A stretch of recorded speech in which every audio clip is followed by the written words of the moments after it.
Bienvenue dans ces 10 minutes de réflexion, de foi et de maturité spirituelle. Bienvenue dans votre deuxième numéro de votre émission Vivre par la parole. Nous croyons fermement que le premier numéro vous a tellement béni et nous voilà au deuxième. Alors pour ce deuxième numéro, nous allons parler de la vie et dans le parler.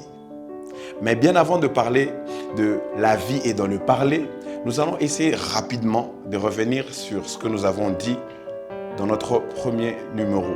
Nous avons parlé de la parole, de comment est-ce que la parole est définie, ou le terme la parole ou le terme parole est défini, et de comment Dieu a utilisé la parole ou est passé par la parole pour venir répondre à un besoin de l'humanité qui nous amène aujourd'hui à voir la vie est dans les parler.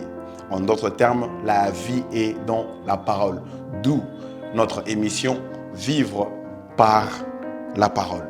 Alors, je vais vous proposer un texte aujourd'hui que nous allons ensemble étudier, lire et comprendre. Nous sommes dans les livres de Romains, chapitre 10. Nous allons lire de 8 à 9. Let's go. Que dit-elle donc? La parole est tout près de toi, dans ta bouche et dans ton cœur. Or, cette parole est celle de la foi que nous prêchons. Si tu reconnais publiquement de ta bouche que Jésus est le Seigneur, et si tu crois dans ton cœur que Dieu l'a ressuscité, tu seras sauvé. Alors, avant d'aller plus loin, j'aimerais faire comprendre à quelqu'un aujourd'hui que la parole dont nous parlons ici n'est pas une langue, n'est pas le français, n'est pas l'anglais, n'est pas le lingala, le chiluba ou je ne sais d'autres langues. Non, la parole dont il est question ici, comme nous l'avons dit dans le premier numéro, est un langage de Dieu. La parole est un langage de Dieu et une expression de Dieu. Donc, chaque fois que nous serons en train de dire vivre par la parole, nous serons en train d'étudier cette autre expression, cette autre manière pour Dieu d'exprimer son amour, sa bonté, sa grandeur, ainsi de suite. Comme nous l'avons bien lu ici, dans cette portion des Écritures, Romains 10, 8 à 9, deux mots vont nous retenir ici, que l'on trouve précisément au verset 9, qui dit « Si tu reconnais publiquement de ta bouche que Jésus est Seigneur, et si tu crois dans ton cœur que Dieu l'a ressuscité, tu seras sauvé. » Ici, le terme « reconnaître publiquement » veut autrement dire « tu confesses de ta bouche ». Et si tu crois en son nom, si tu confesses. Alors, les deux mots qui vont nous retenir ici dans ce deuxième numéro de Vivre par la parole sont confesser. Le verbe confesser et le verbe croire. Parce que la Bible dit, si tu confesses de ta bouche et si tu crois dans ton cœur. Confesser de sa bouche, croire dans son cœur. Les saluts ici reposent sur deux choses.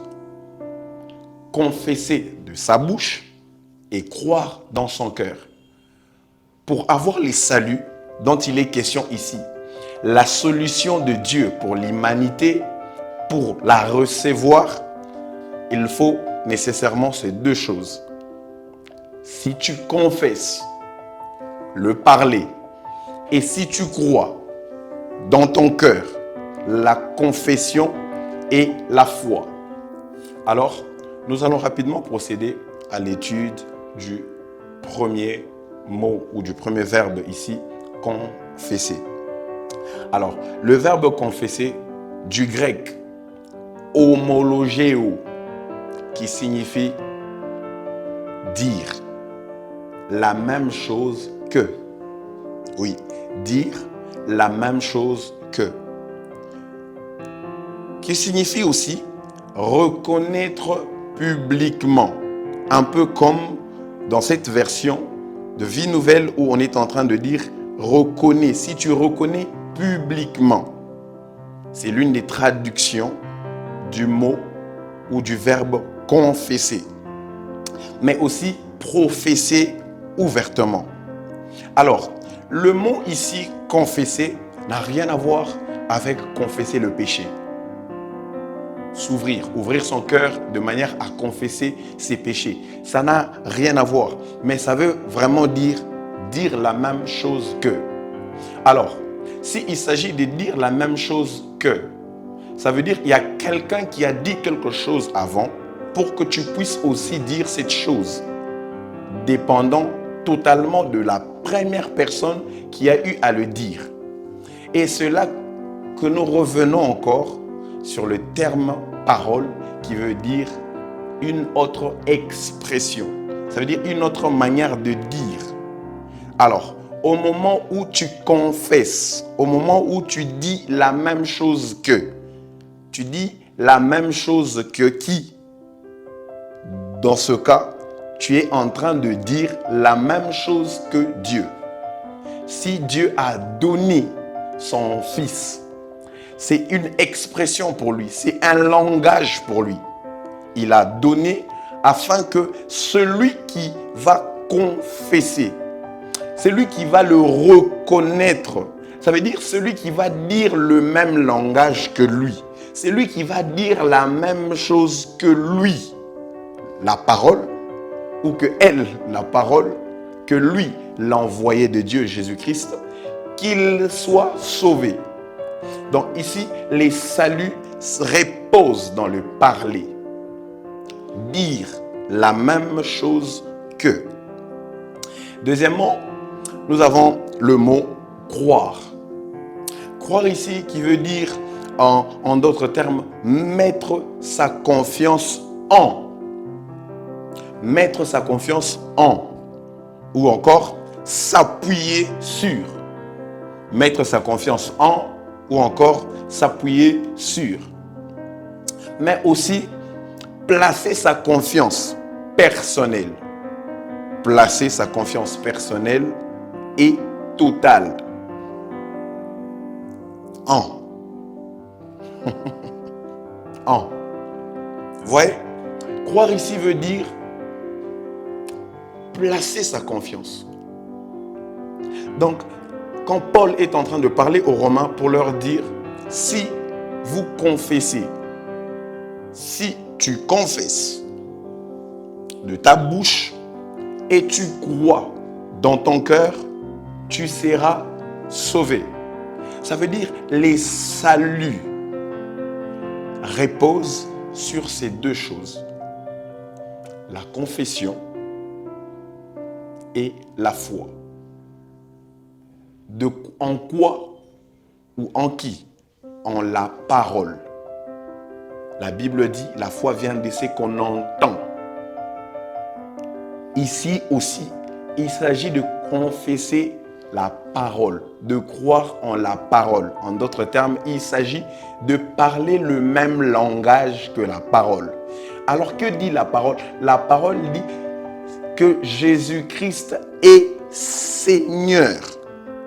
Ça veut dire, si tu dis le même langage que la parole qui dit que Jésus-Christ est Seigneur, et si tu crois que ce que la parole dit est vrai, tu seras sauvé.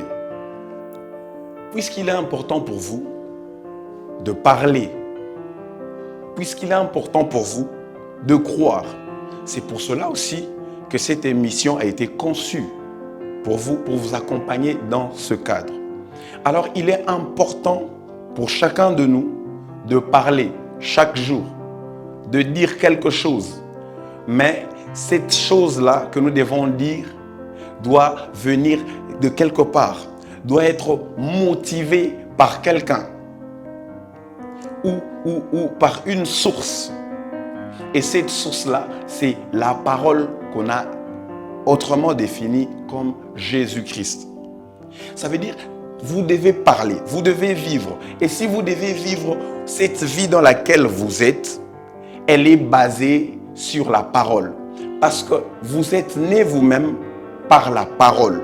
Si vous êtes né de nouveau, si vous avez une nouvelle vie en Christ, si vous avez le droit d'être appelé enfant de Dieu, c'est justement parce que cette parole vous a donné naissance.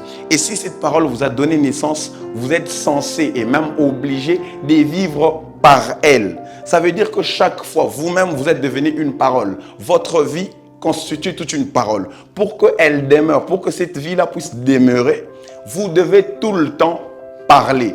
C'est pour ça que je disais que la vie est cachée, ou la vie est placée, ou la vie est dans les parler.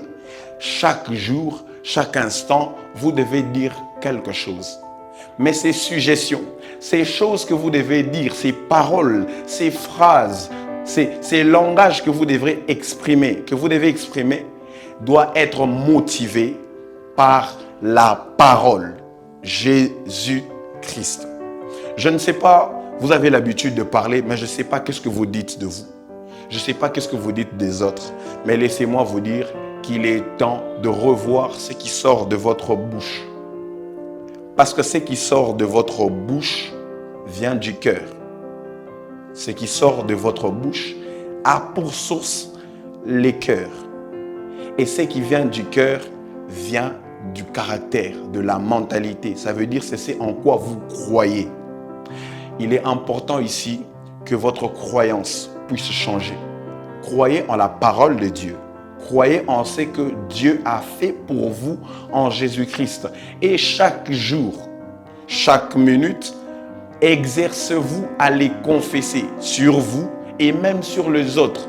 C'est en cela que consiste vivre par la parole. Vous dites des réalités, vous dites des vérités, vous dites des victoires, vous dites des exploits que Dieu a fait pour vous en Jésus-Christ. Alors, toi qui me suis, ne reste pas silencieux. Si tu as le droit de dire quelque chose, dis quelque chose que Dieu a fait pour toi en Jésus-Christ. Et cela va te garantir la victoire à jamais. Car vivre par la parole, c'est choisir la lumière. Que Dieu vous bénisse. Nous nous retrouvons très prochainement, soit la semaine prochaine pour un nouveau numéro. Ciao, ciao.